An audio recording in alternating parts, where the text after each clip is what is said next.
Great. Well, thanks, guys. It's great to be here this morning. Lovely to see the Martins in person and to greet you guys all at home on your sofas, probably in your dressing gown still. I'm a little bit envious, but it's exciting to be out. This is my second time in 2 weeks, so I'm buzzing, to be honest. What a treat! What a thrill! I don't know about you, but this weekend in our household we've put up our Christmas decorations. It's very exciting. Do I care that it's not December yet? Absolutely not. It's lockdown. I need some joy in my house, so the decks are up, and it's been a magical weekend. I actually came downstairs after finishing work late on Friday night from my office downstairs all the way home from work, and my husband had put fairy lights all along the ceiling in our living room to surprise me, and better than that, he hoovered. And better than that, he bought me a little thing of Baileys and some chocolate. So I know this is a bit cheesy, but we're technically still newlyweds, so I feel like I'm allowed. But that was just a wonderful surprise. But it is, we got married in March, so our whole marriage has been in lockdown. It's not been the most normal, easy circumstances for anyone, for any relationship to flourish. But thankfully, it's not all been fairy lights and chocolate, granted. But we have learned how to love each other well despite a difficult time. And we've learned what blesses each other. I am very blessed by fairy lights and chocolate. So he's doing good. But I want to talk today about how relationships can flourish in really hard times. We're going to head back to Ruth and look at Ruth and Naomi's relationship, and also God's relationship with them, and Boaz as well, and just revisit that story. We've already heard about God's providence with Ruth and how he provided for Ruth and Naomi. But I want to look at the deep level of love and blessing that came as a result of their relationship.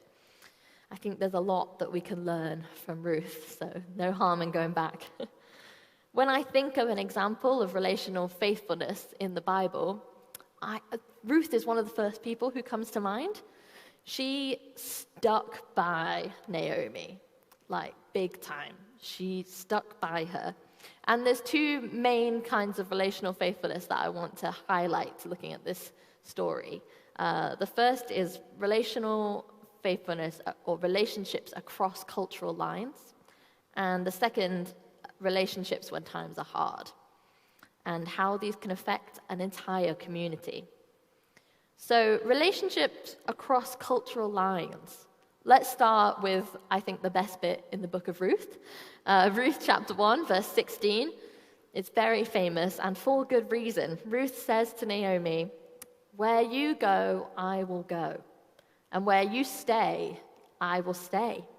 Your people will be my people, and your God will be my God." It's a profound thing to say to someone. Like, talk about faithfulness. It's a big, big commitment to make. A scholar, Cynthia Ozick, said that Ruth's refusal to go and leave Naomi when she tells her to is an incandescent reply that has set 30 centuries trembling. It's a big deal what Ruth said there, and the impact has been on generations and generations. So a little bit of context about why this is such a big deal. There are a few cultural lines that Ruth is crossing by making this statement and commitment to Naomi. Most notably are ethnic and religious lines. So Ruth was a Gentile.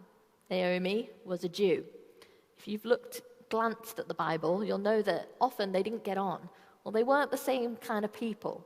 They didn't historically like each other all that much or get on that well. But both Ruth and Naomi were refugees together. So they had some common ground, but they were from very different backgrounds. And Naomi was heading home to where she lived before, where her husband's family were from. Ruth had no connection to this area, to this culture, but she chose to go with Naomi. She not only chose to go with Naomi to this new culture, but she chose her God too, wholeheartedly. In other words, Ruth was all in. She didn't hold back. God honors Ruth and Naomi and their commitment to walk together and walk with God faithfully, and the bravery of Ruth, really, to boldly step into a new area, a new culture, completely out of what she's known before, out of her comfort zone, and where she probably was an outcast. But God honors them by going before them. He ensures their safety and care by protecting them through a great relationship with Boaz. He's one of Naomi's relatives, and Naomi, when she realizes that Ruth has already met Boaz and he's already started caring for her, says, he's our close relative. In chapter 2, verse 20, she says, this man is our close relative. He's one of our guardian redeemers.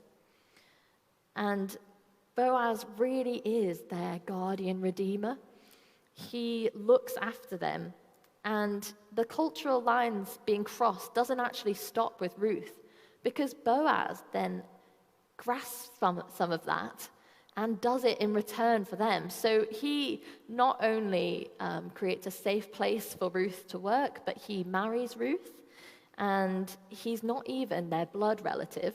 Bear in mind, he's a relative of Naomi's dead husband, so he's not even their blood relative, but he takes them in.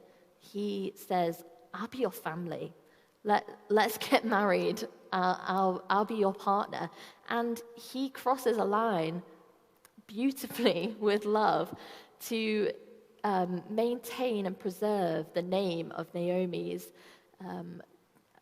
husband who died, so that his legacy and his family name will continue through the generations.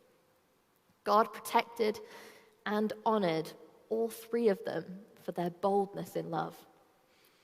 And I think there's lots we can learn from this, because there are huge cultural divisions in our world today. And what we can learn from Ruth is that her attitude of trusting God, loving him, and loving people wholeheartedly makes a real difference, loving the people who he puts before us. So the second type of relationship, it's the same one, but another element of it is relationships when times are hard. Ruth is faithful in the relationships that God puts her in. She sticks with Naomi, even though her sister-in-law didn't, and that was fair enough, but Ruth chose to.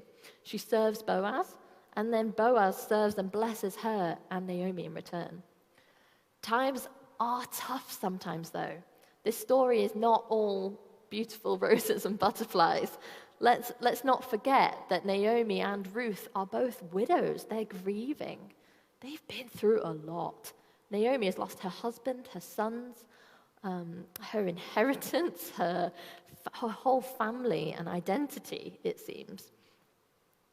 In fact, Naomi is actually very open about how hard a time she's having. She says in chapter 113, "It is more bitter for me than it is for you, because the Lord's hand has turned against me." And when she arrives back to the land of her husband, she says, "Don't even call me Naomi anymore. That person was happy. Don't even call me that name. You can call me Mara, because the Almighty has made my life very bitter." Guys, I looked up what Mara means. It literally means bitter. She was saying, call me bitter, because that's all I am now. You may as well. There's nothing good left in that nice, happy Naomi who left with her husband. Nope, just call me bitter, because that's all I am. She laments big time, endlessly, but to God. And that in itself, I think, is a sign of relational depth with God. You know, to give him all your raw, broken, messy, bitter, angry, miserable self, which Naomi does a lot.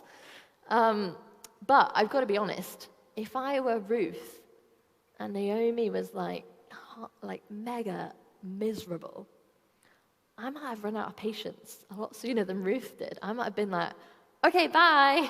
Thanks for saying I can go now. Off I pop. You're a drain. you are getting me down, or stop it, Naomi, you're being so dramatic. I'm not going to call you bitter just because you feel a bit sad. But Ruth, thankfully, is a lot more patient than I am. And she instead shows Naomi committed love. Committed love is a kind of love that doesn't have an exit strategy. It's the kind of love that says, I'm with you no matter what. You can tell me to go, but I'm not going. Your people are my people. Where you go, I'm going to go. The word hesed is a Hebrew word for love. It's a committed, one-way, stubborn love, no matter what. It's a countercultural kind of love. It's not fair. It's over and above. And it's a commitment that you act on, even if your feelings aren't quite there. Even if your feelings are, Naomi's a bit annoying, I don't really know her people that much, but I love her. And I'm sure my feelings will catch up because God is faithful in relationships.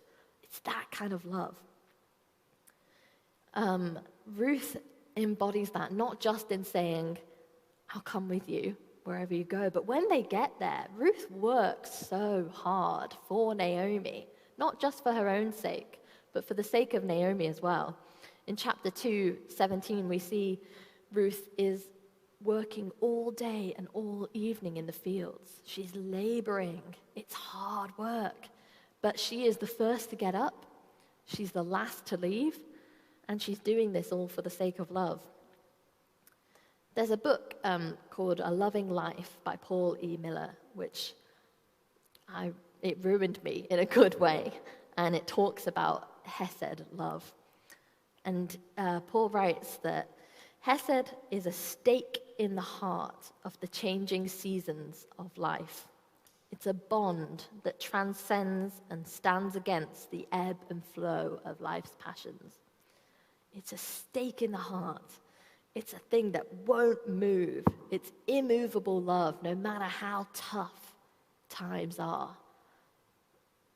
Ruth loved Naomi with this Hesed love, even in the midst of her own suffering. She just lost her husband. She was a grieving widow as well. But she went beyond her own feelings to reach out to someone else. I think that's so important and that's so beautiful. The world could do with a little more of Hesed love. But the beauty of Ruth's committed love is that it doesn't just stop with Naomi. Like I mentioned, Boaz sees a bit of it. And ultimately, what I take from looking at these relationships is that the impact that true Hesed, committed love can have is beyond just one person. It affects a whole community. And this is what we see in the book of Ruth. We think of it quite often as just Ruth loving Naomi well, but there's other consequences, and big ones too. Ruth's choice to be relationally faithful is noticed. There are consequences to our relationships that we might not even realize. In chapter 2, verse 11, Boaz says to Ruth, I've been told about all that you have done for your mother-in-law since the death of your husband. And then later in chapter 3, he says, all the people of my town know that you are a woman of noble character. They know this because of the love that Ruth showed to Naomi. Ruth's Hesed love is contagious.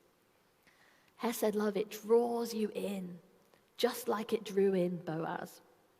He started being generous. He started being protective and loving towards Ruth, going over and above because he'd heard of what she'd done. And he saw some of God in her.